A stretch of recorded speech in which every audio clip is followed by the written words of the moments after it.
درود و شادمانی نیسارتان بینندگان گرامی هموطنان عزیز. برنامه نورافکن از مهمان کاشانه های شما که مهمان برنامه ما این لحظه یکی از هنرمندان خوش صدا و خوش سیما که با صدای دلنشین و جذابشان در تاجیکستان و افغانستان و دیگر کشورهای جهان محبوب دلها گشتند، غزال عنایت هستند که ایشان را خوش آمدید میگویم به برنامه نورافکن. تشکر، سلامت باشین. اوره غزال عنایت پس از برپا نمودن کنسرت های برهوا در کانادا و دبی بازم مهمان برنامه نورافکن گردیده است. شما را خوش آمدید میگوییم به تاجیکستان، به تلویزیون سینما، به برنامه نورافکن. سلامت باشین. جهان سپاس.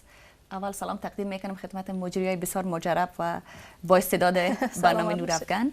بعدش سلام عرض ادب دارم خدمت همه بیننده های عزیز برنامه زیبای نورافکن. امیدوار هستم صحت و سر حال باشین. خوشحال هستم که باز هم در حضورتان قرار گرفتم. و ما نیز امیدواریم که طریق برنامه نورافکن به خاندان مردم تاجیک نور میپاشید با سرود و ترانه ها و مهری بی اندازه خود. لطف شماست. جهان سپاس. بله خوب، شما که پس از سفر دبی و کانادا به اینجا آمدید میخواستیم از همون برنامه کنسرتی که داشتید سخن رو از همون آغاز کنید. چگونه گذشت؟ و چنون ما در صفحه‌های اینترنتی دیدیم مشاهده کردیم شما با کلمه هایی که لهجه تاجیکانه است بهترین بعضن کلمه ها همون گونه صدا میکردید و اونجا جوانان تاجیک بودن که پرچم تاجیکستان رو میبرداشتند و بسیار خوشحال بودن. میخواستیم همین رو نقل کنید برای ما. واقعا تشکر. کنسرت دبی یکی از کنسرت هایی بود که واقعا مرا سرپرایز ساخته و ما خیلی هیجان زده شدم در این کنسرت. باور کنین ما فکر میکردیم که شاید تا 3000 نفر در این کنسرت بیاید که خوشبختانه بیش از 20000 نفر در این کنسرت آمده بودن برای تماشای کنسرت. در جمله خوشبختانه مردم عزیز تاجیکستان هم بودن با پرچم تاجیکستان، چون هر جای میرن با پرچم تاجیکستان میرن. واقعا بله. و این که شما گفتین که من بعضی کلمه‌های تاجیکی استفاده می‌کردم که کلمه ها فارسی هستن اصلا تاجیکانه هستن ولی لهجه تاجیکانه با همون لهجه تاجیکی بود، بسیار خوش بود. دقیقاً بله. چون آل تاجیکستان خانه دوم ما شده و میگن انسان تابع محیط است. چون ما اینجا کم زیادتر بودیم و صحبت کردیم با مردم عزیز تاجیکستان، تا خواهرخوانده‌های بسیار نزدیکم یا دوگانای تاجیکی هستن. با اونا وقتی که صحبت میکنم طبیعی است که آدم میآموزه. فکر کنم همین دلیل بوده که من در استفاده میکردم و ها مردم عزیز تاجیکستان شنوندای ما، علاقه‌مندای ما، باید ما با زبان از اونها هم صحبت کنیم. غزال عنایت مثل گل‌های بهاری همیشه معطر و زیبا هستید و فصل بهار رو دوست می‌دارید شما؟ واقعا یکی از فصل‌های است که من قرار دارید؟ بله. فصل بهار و فصل خزان من دوست دارم. تابستانم خوب است، زمستانم خوب اونقدر نه، چون من افراطگر نیستم. فصلایی است که بسیار افراطی است. من بهار و خزان خیلی دوست دارم. از کدام جهت فصل بهار رو دوست می‌دارید و از کدام جهت فصل خزان؟ فصل خزان فصلی است که ما تولد شدیم، ماه دسامبر تولد شدیم. طبیعی است فصل که خود آدم تولد میشه و دوست نداشته باشه. و دیگه فصل خزان به خاطر برگ ریزانش دوست دارم، بسیار یک منظری زیبا میته. فصل بهار به خاطر هوای بسیار خوبش، چون بعد از زمستان بسیار شدید یک هوای گرم میاد. وقتی است که سال ما نو میشه، به اصطلاح نوروز میباشه. به خاطر نوروز دوست دارم و زیادتر ما کوشش میکنیم که برنامه‌های ما در این تاریخ باشه. زیاد خوبیایی داره بهار که آدم بدمش بگه. فصل عشق عاشقی است. بله. و چون این زمان در فصل بهار خجسته یعنی قرار داریم، شما را تبریک میگیم و تمنا میکنیم که همیشه مثل گل‌های بهاری زیبا باشید. لطف شما، زنده باشین. من همچنان بهار و سال نو برای خودت نصیب جان و برای شما مسرور جان و برای بیننده های عزیز تبریک میگم. چون شما در عائله ژورنالیستان تولید یافتید و به کمال رسیدید. شما را ژورنالیستان تربیت کردند و خود نیز ژورنالیست هستید. میگفتید که از سوال‌های پای در پای ما یا دلگیر نشده باشید. نه خواهش میکنم، بسیار خوب. یعنی میگفتید که با ژورنالیستان هم صحبت شدن چگونه است برای شما؟ واقعا جالب است وقتی که انسان مسلک خودم میافه. باور کنین که چون صحبت ها یک رقم است، خیلی آدم لذت میبره از صحبت. امی قسم کمیال من با شما عزیزا وقتی که صحبت میکنم خیلی لذت میبرم، گرچه شما دو نفر هستین، من یک نفر بگر لذت میبرم. به همین خاطر پرسیدم یا با شما مشکل نباشه. نه. یعنی پدر و مادر شما چون گفتم ژورنالیست بودن، برای آوازخوان شدن شما یعنی مانع ایجاد نمیکردن؟ گرچه ما در چندین مصاحبه خود از یادآور شدیم که در ابتدا آمدن ما به موسیقی یا رو آوردن ما به هنر موسیقی کم مشکل ساز بود و البته از این لحاظ که من خودم هراس داشتم، ترس داشتم که شاید قبول نکنن. ولی خلاف میل ما وقتی که پدرجان و مادرجان البته خبر بودن، پدرجان وقتی که خبر شدن بسیار به سادگی مرا اجازه دادن و گفتن، چون اونا نمیفهمیدن که کسی که سرود به اصطلاح گفتم دل بیقرارم میخوان ما باشم، گفتن اگر ابی دختر تو باشی ما تو اجازه میدم. یعنی همین دختر تو باشه وقتی شما در رادیو یعنی سرودخوانی میکردید حالا مردم نمیدونست که شما آوازخوان هستید. نمیدونست چون من هراس داشتم، من فقط میخواستم که آواز بخونم چون شوق علاقه در وجودم اینقدر بود که فقط میخواستم آوازم بیرون شود. و همین گونه آوازه و دروازه بود که غزال سیمای خوب ندارد، از همین جهت صدای آوازه بود. خیلی عجیبه. خب میخوایم که صدای غزال رو عین زمان زنده بشنویم. خب اگر خواهش ما رو رد نکند همون سروده که هم توقی و هم جامعه تو گلدوزیست اگر بسر روید بسیار هم زیبا است. دامن دامن برای تو گل چیدم، تا دیدن تو به خود نمی گنجیدم. تو نغمه کنان گذشتی رفتی، اما از سوی تو یک حرف هجا نشنیدم. از سوی تو یک حرف هجا نشنیدم. من خنده کدم غمزه کدم دیده ندیدی، فریاد زدم تو را بگو یا نشنیدی. دیوانه کدی بنده کدی به یک نگاهت، بر داد دل و دیده چارم نرسیدی. خیلی خوب. احسان آفرین. که برایش خنده و غمزه میکنید یا نه؟ من البته این آهنگ امروز برای مادرای عزیز تقدیم میکنم، ولی این آهنگ ما بر شخص خاص نخواندیم، فقط برای کسایی که علاقمند صدایم هستند و علاقمند هنر آوازخوانی هستند در کل. و بیشتر در وصف عشق و محبت سرود می‌سراید. عشق و محبت از نگاه شما چی است؟ عشق و محبت به نظر من چیزی است که در قالب کلمه نمی گنجه. برای از اینکه هر کس از زعم خود و یا به فکر خود تعریف داره از عشق و یا نسبت به عشق. به نظر من عشق مقدسترین کلمه است که وقتی که در وجود یک انسان پیدا میشه بیقراری پیدا میکنه بر انسان و همیشه انسان کوشش میکنه که به طرف همون چیزی که عشق داره بره. یعنی هر چی عشق داره، هر چیزی میتونه انسان عشق بورزه برش. من امیال به هنر خود با آوازخوانی خود خیلی عشق دارم. امی عشق ما بود که باعث شد که من با اینقدر مشکلات بیایم رو بیارم به اصطلاح به پرده و خود نشان بدم. با وجود از اینکه قدر مشکلات فراگیر ما بود، من بازم خواستم. فکر کنم امی عشق است، یکی از نمونه های عشق می است. یعنی از این میبرد که عشق و محبت غزال تنها به صنعت و هنر است؟ من عشق نسبت به مادر خود دارم، به فامیل خود دارم، به علاقمندای صدای خود دارم، چون اینا اگر نباشن من نیستم. با فامیل خود گفتید، فامیل شما از چند نفر عبارت است؟ فامیل ما 5 خواهر برادر هستیم، پدر و مادرم است. خیلی خوب. و چون گفتید که راه هنر هموار نیست، یعنی از گفته های شما برآمد که راه هنر هموار نیست، مشکلی های زیاد دارد و شما با این مشکلی ها البته که برخوردید. خیلی برخوردیم. البته بوده بعض مشکلات در ابتدا. هیچ کسی نیست که بدون مشکلات هیچ کار را آغاز کنه. تنها هنر آوازخوانی نه، هر کاری که انسان میخواد آغاز بکنه مشکلات خود داره. ولی نمیخوایم که روی جنبه‌های منفیش همیشه صحبت بکنم، چون اینقدر جنبه‌های مثبت داره که اصلا وقتی که آدم جنبه‌های مثبت هنر و موسیقی رو میبینه، جنبه‌های منفیش میگه خیلی کم است، خیلی کوچک. یعنی همین جنبه‌های مثبت جنبه‌های منفی رو میپوشونه کاملا. درباره زن‌های تاجیکستان چی میگوید؟ چون شما بارها آمدید علاقه رسم آیینی ما رو میدونید، علاقه زندگی تاجیکان رو میدونید، چون باز گفتید که چندین دوگانه‌های تاجیک دارید. بله واقعا بسیار یک نکته خوب شما یادآور شدین. یک چیزی که با گفته انگلیسی مرا بسیار امپرس کرده از تاجیکستان که زیاد خوشم آمده به اصطلاح امنیت تاجیکستان است.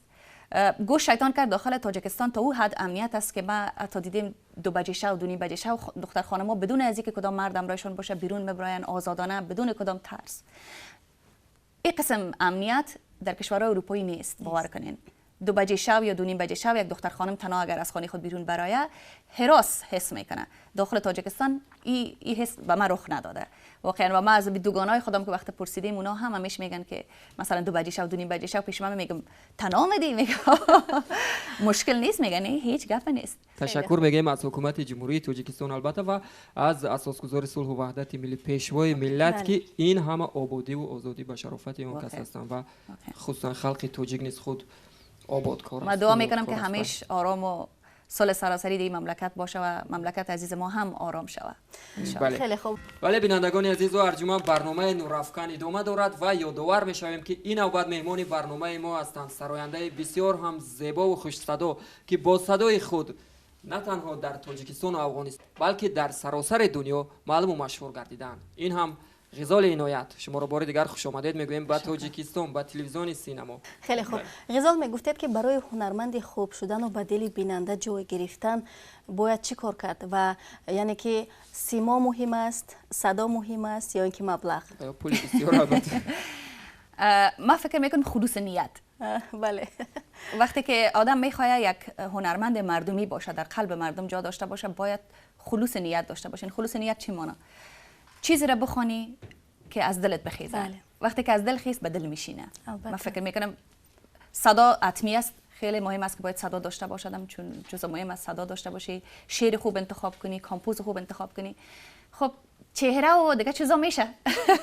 هر باری که پیش از آنه که شما هنرمند شدید، یعنی هنرمند شناخته شدید و سرود خود رو داشته باشید، البته که سرود یگان هنرمند دوست داشته خود رو زمزمه میکردید و کی بود همون الگوی شما، همون هنرمند دوست داشته که شما سرودش رو زمزمه میکردید؟ بله. با اصطلاح دیگر گویم ایدئال شما کیست؟ ایدئال خاص که من راهی از او را تعقیب کرده باشم فکر کنم نیست، ولی من خیلی هنرمندای خانم هستن در افغانستان که من علاقمند صدایشان هستم، در بالیوود است که من علاقمند صدایشان هستم، ولی من راهی از اونها را تعقیب نکردیم. خواستیم یک راه جداگانه و یا خاص برای خود داشته باشم. از هنرمندای افغانستان خانمای بسیار نازنین، استاد مهوش خیلی دوست دارم، مشعل ترنم، خانم پرستور خیلی صدایشان دوست دارم، خانم انگامه را آوازشان خیلی دوست دارم، خانم نغمه یک هنرمند بسیار موفق ماسونا را صدایشان دوست دارم. این کسایی هستند که واقعا به اصطلاح سرک برای ما قریزی ساختن که ما روی از او آسانتر حرکت بکنیم. اگر اینا نمی بودن یا این پیشکسوت ها نمی بودن، ما هیچ وقت نمیتونستیم که در این جاده پا بگذاریم. و همچنان در هندوستان لتا منگشکر همتون با نامش آشنایی دارین، خیلی علاقمند آوازش هستم. الکا یگنیک، خیلی هنرمندایی است که یک تا دو تا نیست نام خدا. و این لحظه میتوانید که یگان سرودی از آن هنرمندانی که شما دوستشون می‌دارید زمزمه اینجا کنید. هنرمندان هندوستان هم یادآور شدن میشد که هندی بسراییم. ما یک هندی براتون میسرایم، درست است؟ باشه. अच्छा चलता हूँ दुआओं में याद रखना मेरे जिक्र का जुबा पे सुवाद रखना दिल की संदूकों में मेरे अच्छे काम रखना चित्ती तारों में भी मेरा तू सलाम रखना अंधेरा तेरा मैंने ले लिया मेरा उजला सितारा तेरे नाम किया चन्ना मेरे आ मेरे आ चन्ना मेरे आ मेरे आ चन्ना मेरे आ बेलिया ओ पिया चन्ना मेरे आ चन्ना मेरे आ चन्ना मेरे आ बेलिया ओ पिया. تشکر زیاد. احسن میگم، بهترین صدا، واقعا هم صدای دلنشین بله. است. نصیبه اگر مشاهده کرده باشی به نهایت زبان هندوگی رو خوب، یعنی خوب میسرایید و فکرم زبان هندوگی رو میدونید. بله بله. و او شما چند زبان میدونید؟ ما تقریبا 2 زبان رسمی خودم است که پشتو و دری است، سوره میفهمم. زبان انگلیسی بلد هستم و زبان هندی و زبان اردو هم بلد هستم. هندی و اردو کمتر متفاوت تر است، خیلی مانند است ولی بسیار کم یگان جای متفاوت است. هر دوش تقریبا 5 لسان شد. خیلی خوب. بله. و اگر مخفی نباشد همین لحظه که با زبان هندویی سراییدید، کلمه هاش چگونه بود؟ یعنی نصیبه شما رو سنجیدن میخواد. باور ندارد که شما میدونید. نه میخوام بفهم که باز هم در وصف عشق بود. معنیش است میگه اچھا چلتا و دعاو می یاد رکھنا. میگه من میرم، مرا به دعایت به یاد داشته باش. میری ذکر کا زبا पे سواد رکھنا. مزه ذکر مرا به زبانت داشته باش. دل کی صندوقوں میں میری اچھے کام رکھنا. در صندوق دلت کارهای خوب مرا همیش نگاه کن. خیلی خوب. و اگر رود شما رو به بالیوود دعوت کنم برای سراییدن سرود یا برای نقش آفریدن فیلم، دعوتشون رو رد نمیکنید؟ برای آفریدن نقش برای فیلم فکر نکنم که چهره داشته باشم در فیلم مرا دعوت کنم. برعکسش ما خیلی هم چهره زیبا سلامت باشین یک جان سپاس. ولی چون من به عشق و برای آوازخوانی عشق بسیار زیاد دارم و من همیشه فکر میکنم که هنر و آوازخوانی هیچ حد و مرز نداره. در هر جایی که باشه آدم آواز بخونه، از دل بخونه به دل میشینه. اگر اتور آفر بیایه چرا نه، من میخوایم که برم بخونم. ولی من همیشه کوشش خواهد کردم که اونجا هم زبان خودم مطرح بسازم و به زبان دری و یا به زبان فارسی خود بعض سرودارا بسرایم که در اونجا مردم بفهمن که مردم افغانستان فرهنگش چی است، موسیقیش چی است. همیشه میکوششم خواهد. بله. یعنی موسیقی سرحد ندارد. اندیشه های شما نسبت موسیقی تاجیکان چی خب است؟ بهترش این خیلی میگویم که موسیقی، صنعت، هنر تو چه اندازه میتواند ملت ها رو به هم بیارد، یعنی مرزها رو بشکند و قلب ها رو به هم نزدیک کند.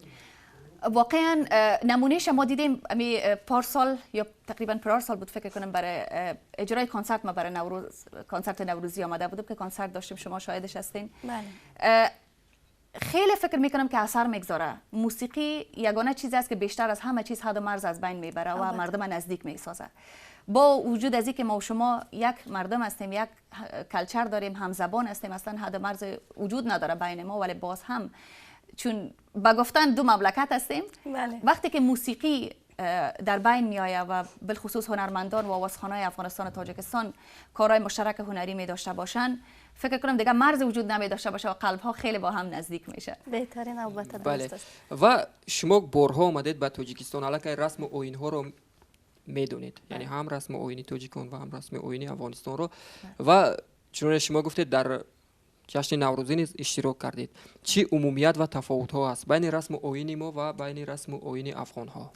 خیلی شبیه است. اولین چیزی که بین ما و شما مشترک است مهمان نوازی است. مردم افغانستان هم خیلی سرسخت مهمان نواز است و تا زمانی که من تاجیکستان آمده بودم فکر می‌کردم که تنها مردم افغانستان مهمان نواز است، ولی حال اینجا آمدم حس کردم که نه، مردم تاجیکستان هم خیلی مهمان نواز است مثل مردم افغانستان. دسترخوان و یا سفره ما همیشه وار است و یک تفاوتی که داره از تاجیکا دسترخوانشان فکر کنم که از صبح تا شام وار میباشن. یعنی در جشن نوروز. در جشن نوروز بله. از ما دسترخوان ما را وقت به مجرد که مهمان میآید آوار میکنیم و بعدش جمع میکنیم، بعد دوباره میاریم باز جمع میکنیم. فکر کنم یگانه تفاوتش است. یعنی هر گاهی که مهمان اومد دسترخوان میگذارید. بله دسترخوان چینده میشه، بله بعدش دوباره پس جمع میکنیم. در تاجیکستان باز یعنی روز مادران است، در افغانستان نیست هست؟ بله روز مادر، روز زن خیلی تجلیل میشه داخل افغانستان. 8 مارس 8 مارس روز زن است. بله.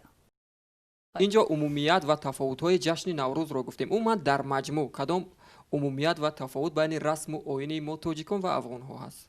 رسم و آیین ما خیلی شبیه است، همزبان هستیم، هم ما به موسیقی عشق می‌ورزیم، مهمان نواز هستیم، غذای مزه‌دار و لذیذ می‌پزیم. یک چیز فقط در آش افغانی و آش تاجیکی که ما تفاوت دیدیم، آش تاجیکی یک ذره چربتر است، با دنبه گوسفند شما آماده می‌سازین، از ما یک ذره روغنش کم است.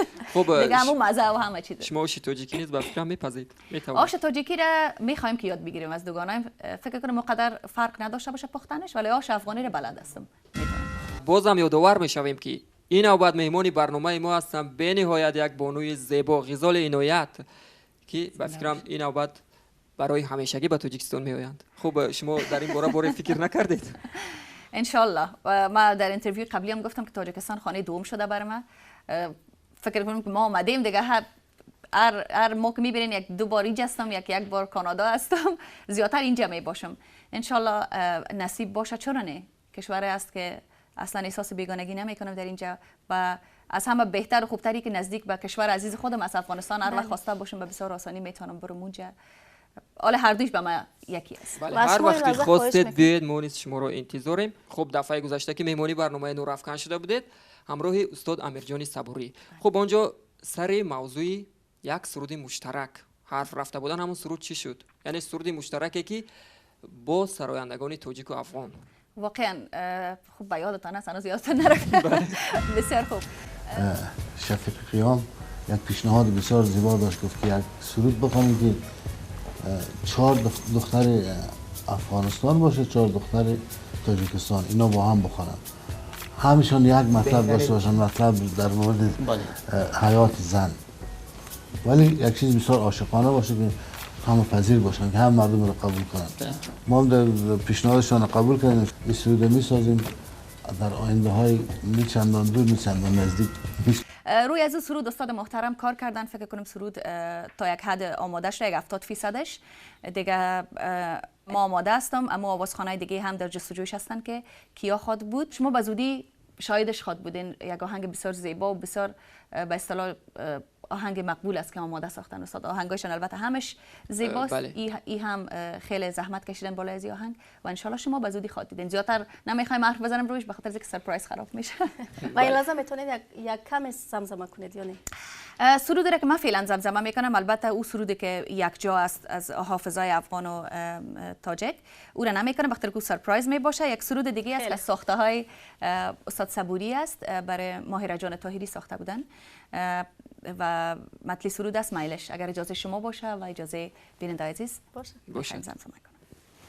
تو هوای تو بلند است مثل دره های ورزاب، مانند ستاره روی شانه های مهتاب.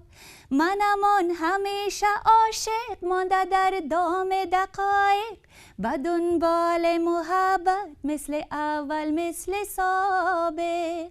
هرچی باشی همه دنیای منی، مقصد امروز و فردای منی. هرچی باشی همه دنیای منی، مقصد امروز و فردای منی. تو اگر از دل ما خبر نداری میلش، تو اگر به سوی ما نظر نداری میلش، تو اگر عشق مرا به سر نداری میلش. من اگر بی تو همیشه بیقرارم میلش، من اگر جز تو کسی دیگر ندارم میلش. من اگر مثل همیشه انتظارم میلش. میلش که به ما وفا نکردی، درد دل ما دوا نکردی. میلش که به پاس آشنایی، کار تو به میل ما نکردی. میلش که به پاس آشنایی، کار تو به میل ما نکردی. بهترین احسان. ساعت خاص سروده های شما رو به فکرم بیشنوی خسته نمیشوی. بله. و این زمان به فکرم از همه خوشبخت‌ترین شخص من هستم، زیرا در میان دو بانوی زیبا قرار دارم. خب شما رو بار دیگر خوش آمدید میگوییم. خب اینجا بسیار هم یک کلمه خوب صدا داد، ورزاب. آیا استاد امیرجان صبوری وصف ورزابی ما رو کرده باشن و یا اینکه در افغانستان ورزاب است؟ نه دقیقاً فقط ورزاب فقط در تاجیکستان است، یک ورزاب است، یک دری ولی ورزاب بازم بسیار زیبا است.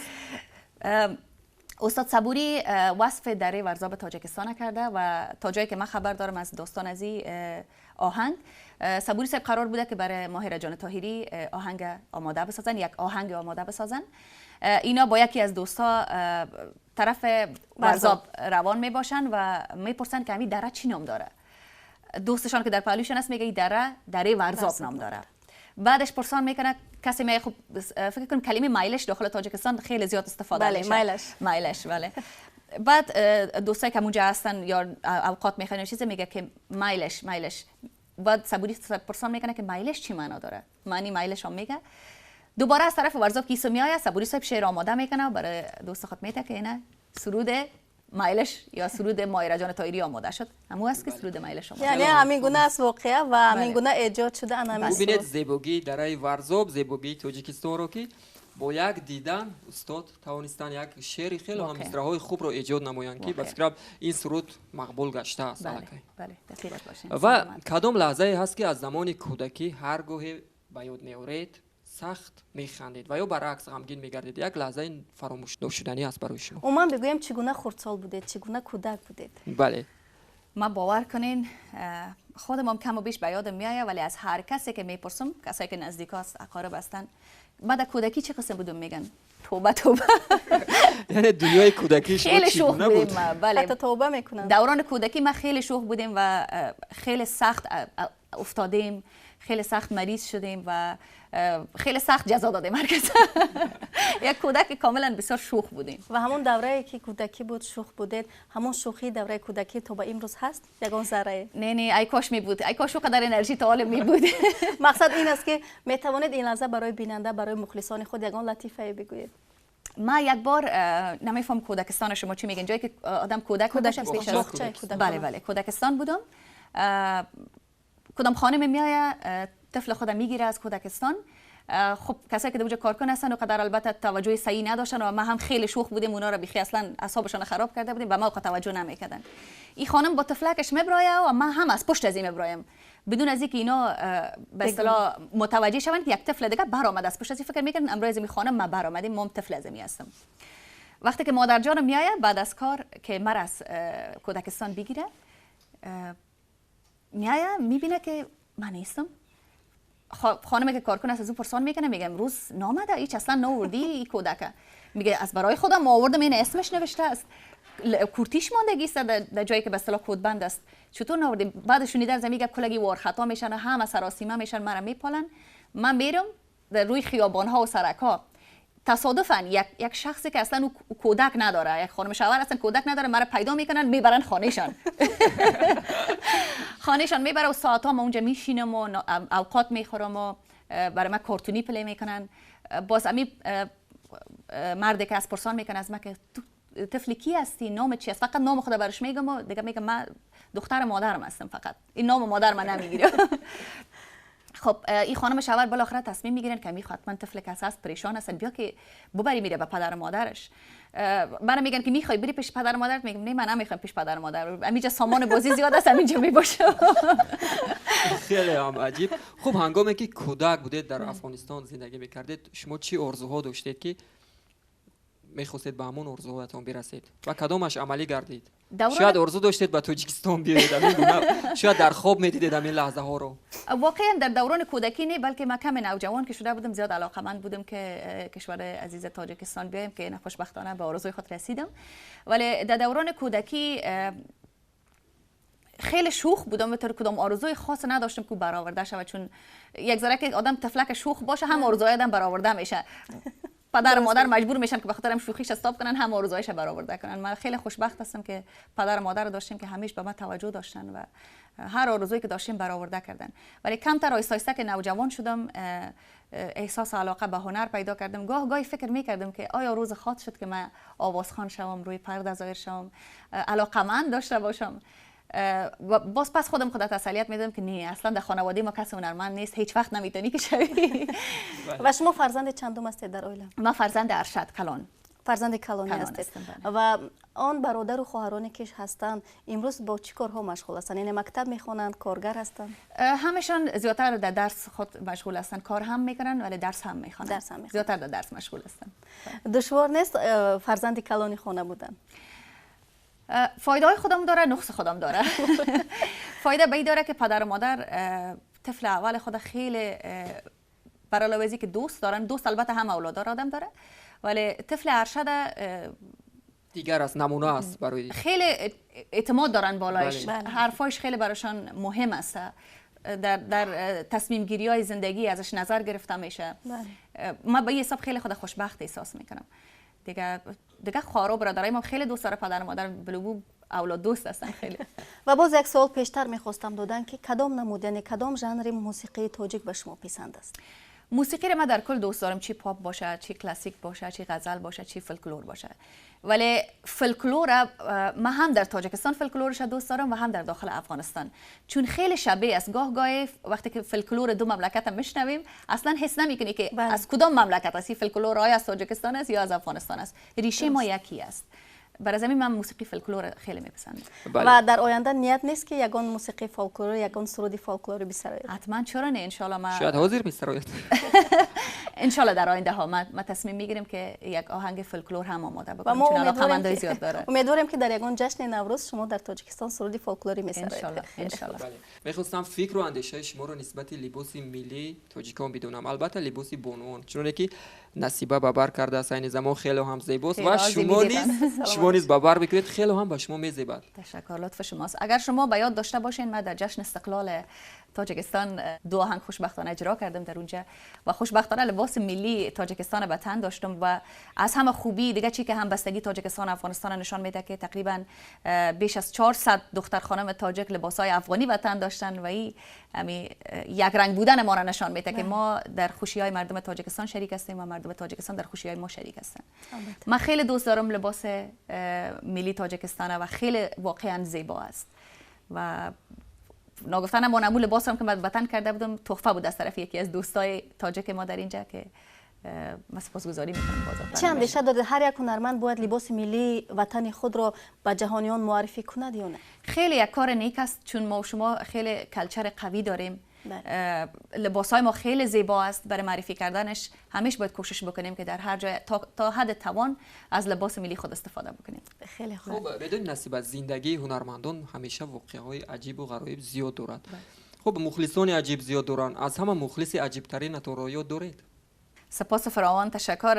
قبل از اینکه من به سوال شما پاسخ بگویم، اولتر از طریق برنامه شما میخوایم از همه کسایی که علاقه‌مند مثلا به من عشق بیورزد و مرا قدر احساس خاص بودن میتن یک تشکری کنم و بگویم که من هم از عمق قلب همه شما عزیزا را دوست دارم و همیشه کوشش خواهد کردم که شما را خوش نگاه کنم و سرودای بخوانم که مورد علاقتان باشه و تا بتونین لحظات را خوش بگذرانین.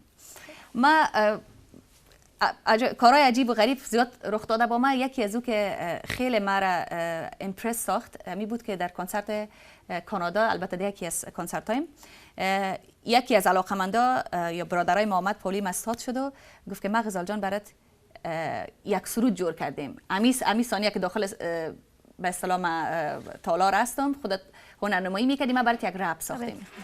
این رپ که خان نام مرا در بین شود، واقعا من حیران موندم که قدر خودش سرشار از استعداد بود و رپ کردن کار آسان نیست دیگه. امی واقعا یک چیزی بود که مرا کمتر متاثر ساخته بود که و همون میساهایی که همون کلمه هایی که رپ میخوان در خاطر شما نیست؟ نه بسیار مشکل بود. من اگر بخوایم یاد کردن نمیتونم.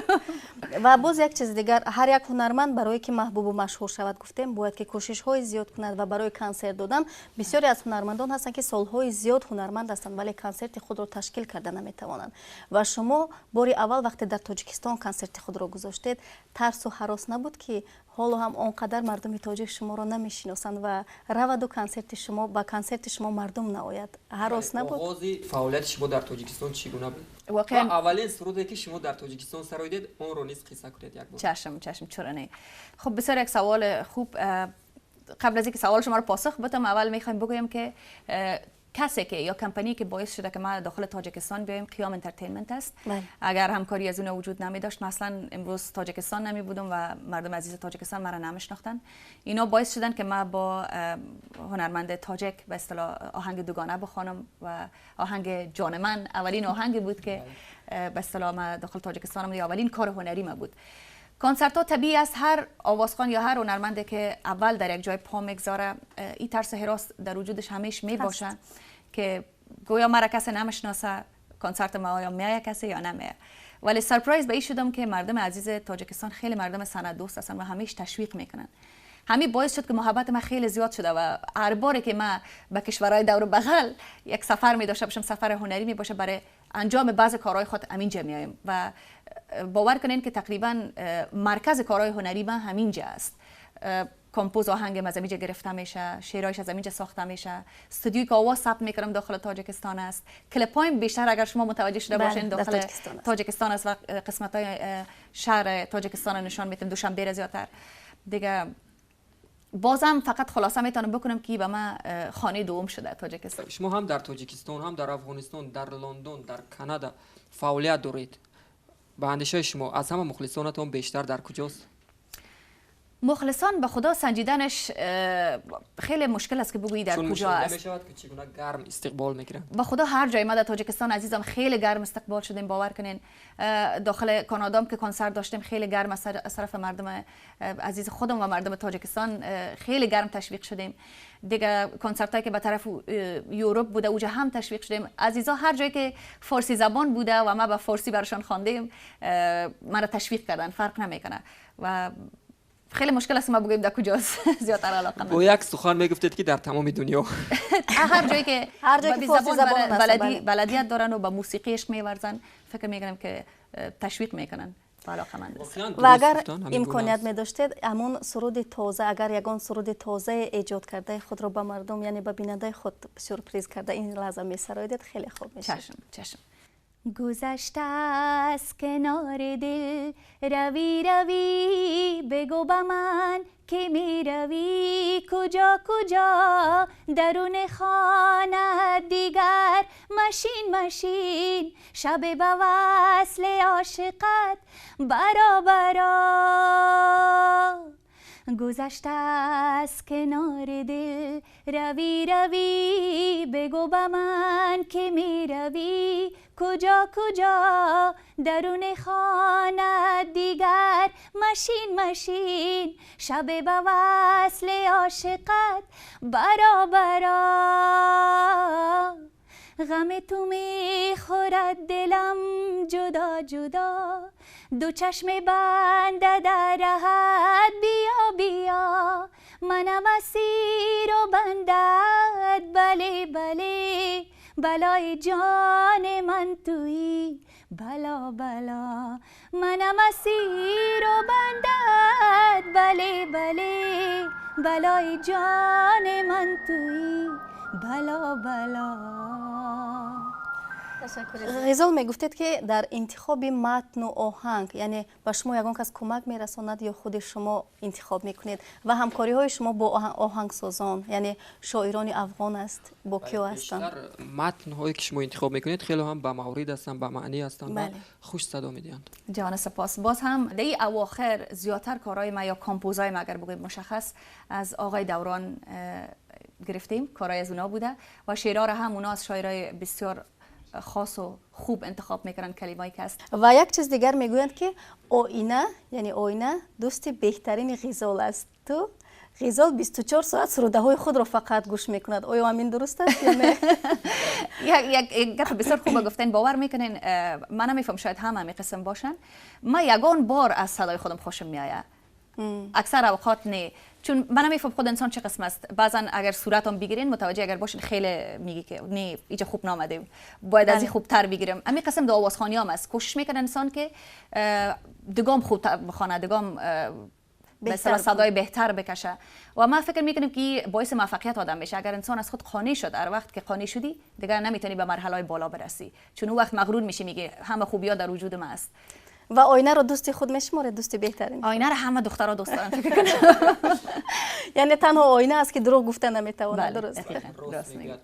غزال باور کنید خیلی یک صحبت آرام و صمیمی و باور کنید حلاوت بردیم از سخنهای شما. زیرا با زمین آنکه سراینده خوب است با سخنران خوب نیست هستید. تشکر میگم که دعوت ما رو رد نکردید و با برنامه اشتراک کردید و خواهش میکنیم هر باری که به تاجیکستان آمدید با برنامه نورافکن نیز تشریف بیاورید. ما همیشه شما رو انتظاریم چون خانه خود میتونید تشریف بیارید. خب ما که از صحبت شما حلاوت بردیم، شما چی پیشم بود برای شما برنامه؟ خوشحال شدم که امروز با شما هستم و تشکری میکنم که بازم در برنامه زیبایتان مرا دعوت کردین. ان شاء الله هر بار که ما تاجیکستان میایم حتما یک سر به برنامه شما عزیزا حتما میزنم. سلامت باشید. درهای ما برای شما باز است. قربانتان، لطفتان زنده باشید.